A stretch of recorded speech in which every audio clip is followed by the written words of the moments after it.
Hi అండి, welcome to మన వంటగది. ఈరోజు నేను రొయ్య పొట్టు కారం చేస్తున్నాను. రొయ్య పొట్టు కారం కోసం ఈ రొయ్యలు నీట్గా 2-3 సార్లు వాటర్లో వేసి కడిగి తీసి ఆరబెట్టుకున్నాను. లేదంటే ఇందులో బాగా ఇసుకుంటుంది. నీట్గా కడిగి పెట్టుకున్నాను. ఈ కారం కోసం నేను ముందుగా మినప్పప్పు వేసి పక్కకు తీస్తాను. ఈ మినప్పప్పుని లైట్ బ్రౌన్ కలర్ వచ్చేదాకా వేపుకుందాం. ఈ మిరపగుండ్లు ఏగటం కోసం కొంచెం ఆయిల్ వేస్తున్నానండి. కొంచెం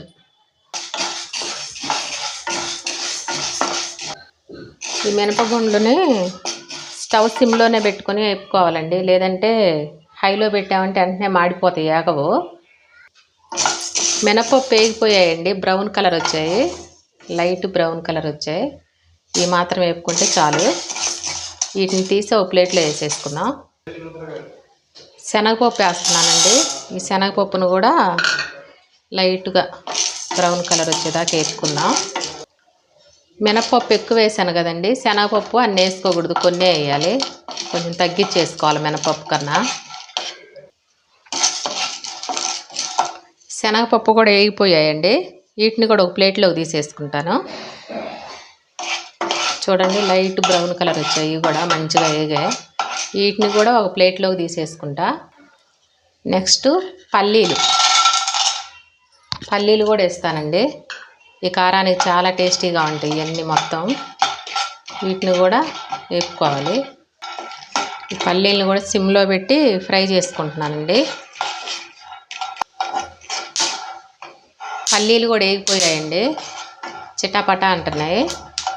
వీటిని కూడా ఒక ప్లేట్లోకి తీసేస్తాను. ఇప్పుడు ధనియాలు వేస్తున్నానండి. ధనియాలను కూడా వేపుకుందాం. ధనియాలతో పాటు జీలకర్ర కూడా వేస్తాను.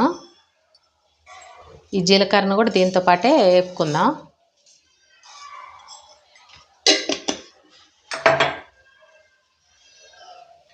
ఇందులో కూడా కొంచెం ఆయిల్ వేస్తున్నానండి.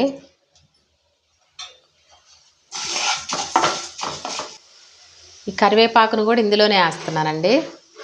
ఈ 3 ఇప్పుడు ఫ్రై చేసుకుందాం.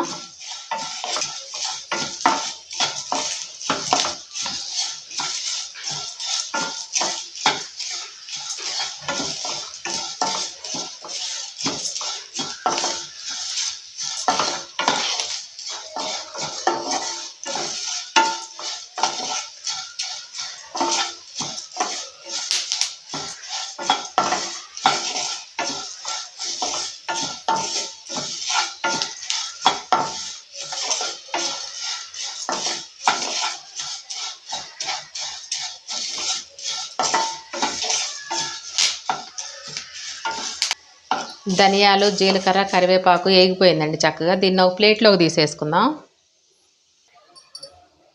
కడిగి ఆరబెట్టుకున్న ఈ రొయ్య పొట్టుని వేపుకుందామండి. దీనిలోనైతే ఆయిల్ వేయకూడదు, ఆయిల్ వేయకుండానే వేపుకోవాలి.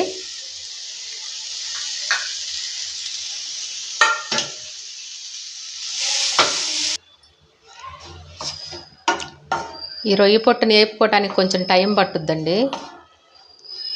ఎందుకంటే కొంచెం 10 నిమిషాలు మనం ఎండలో కానీ పెట్టుకుంటే ఎంత టైం తీసుకోదు. ఇక్కడ పొద్దుటి నుండి ఒకటే వర్షం పడుతుంది, కానీ చెయ్యాలి. కారం తెల్లవారు ఊరికి పంపించాలి నేను దీన్ని, అందుకని చేస్తున్నా. వాటర్లో బాగా కడుక్కున్న తర్వాత గట్టిగా పిండి ఎండలో పెట్టుకుంటే కొంచెంసేపు బాగా ఎండాక ఈజీగా వేగిపోద్ది. 10 నిమిషాల నుంచి వేపుతానే ఉన్నానండి. ఇంకో 10 నిమిషాలు పట్టింది ఇది వేగటానికి. ఓపికగా వేపుకోవాలి సిమ్లోనే. రొయ్య పొట్టు వేగిపోయిందండి. ఇప్పుడు దీన్ని కూడా ఒక ప్లేట్లోకి తీసుకొని లాస్ట్గా ఎండుమిరపకాయలు వేపుకుందాం. చాలా టైం పట్టింది సిమ్లో పెట్టేసరికి.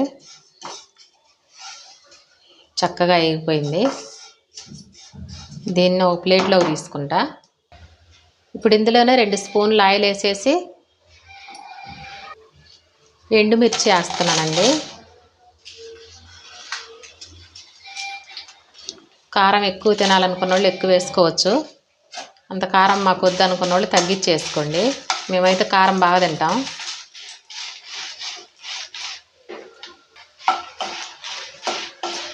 ఈ ఎండుమిరపకాయలను కూడా సిమ్లో పెట్టి వేపుకోవాలండి. హైలో పెడితే ఊరికనే మాడిపోతాయి, లోపల గింజ ఆగదు. ఎండుమిరపకాయలు కూడా చక్కగా వేగిపోయాయండి. ఇప్పుడు వీటిని కూడా ఒక ప్లేట్లోకి తీసుకుందాం. ఇందులో తగినంత చింతపండు కూడా వేస్తున్నానండి. ఎండుమిరపకాయలను వేసి కొంచెం లైట్గా ఫ్రై చేసుకుందాం. ఇప్పుడు మనం ఫ్రై చేసుకునే మొత్తం మిక్సీ జార్లోకి తీసుకుందామండి. ఎండుమిరపకాయలు, మనం ఫ్రై చేసుకున్న మినపప్పు, శనగపప్పు, పల్లీలు, జీలకర్ర, ఆవాలు, జీలకర్ర, ధనియాలు, వీటిని కూడా మిక్సీ జార్లోకి తీసుకుందాం.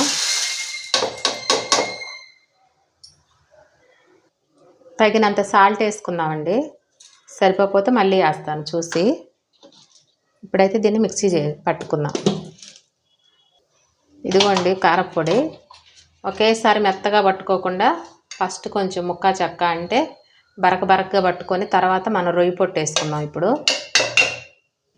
ఇప్పుడు రొయ్యి పొట్టు వేస్తున్నానండి. ఈ రొయ్యి పొట్టు కూడా పూర్తిగా వేయకుండా ఒక గుప్పెడు రొయ్యి పొట్టు తీసి పక్కన పెట్టుకుంటాను. ఎందుకంటే కారంలో లాస్ట్లో వేసుకున్నామంటే మనకు అక్కడక్కడ తగులుతూ ఉంటుంది, బాగుంటుంది.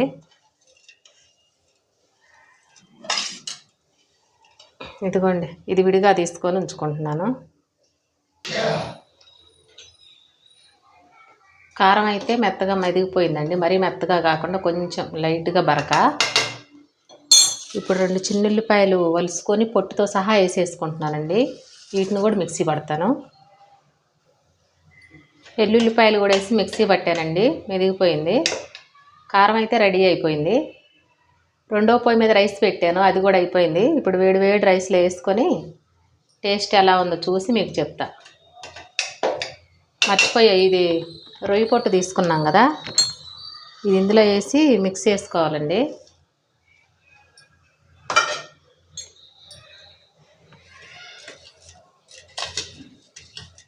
ఇక మిక్సీ పట్టుకోకూడదు, మనకి అక్కడక్కడ తగులుతుంటే రొయ్యి పొట్టు బాగుంటుంది. కారం అయితే రెడీ అయిపోయిందండి. రైస్లో తిని ఎలా ఉందో చెప్తాను టేస్ట్. అన్నం కూడా రెడీ అయిపోయిందండి. ఇప్పుడు వేడి అన్నం వేసుకొని ప్లేట్లో అన్నం వడ్డించుకొని మనం చేసుకున్న ఈ కారపొడి కూడా వేసుకుందామండి, 1 స్పూను.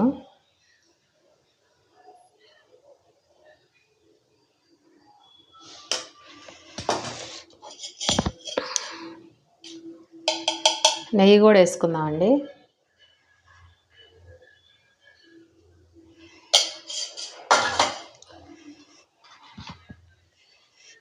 ఇప్పుడు టేస్ట్ చూద్దాం.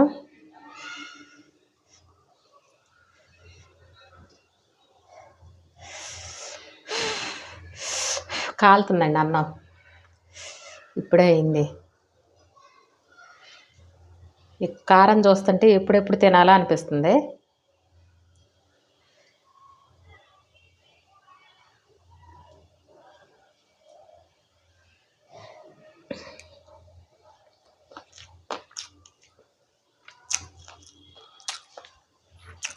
సూపర్ ఉందండి కారం టేస్ట్, మామూలుగా లేదు. ఇదే స్టైల్ మీరు కూడా ఒకసారి చేసి చూడండి, మీకు నచ్చుద్ది. మీరు చేసుకుని ఇలానే తినండి. కారం అయితే చాలా బాగుంది.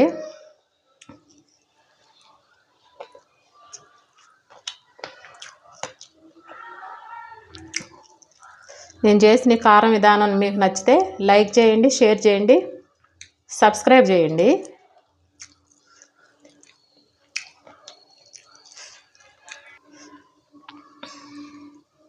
తినే కొద్దీ తినాలనిపిస్తుందండి. చాలా టేస్టీగా కుదిరింది రొయ్యల కారం.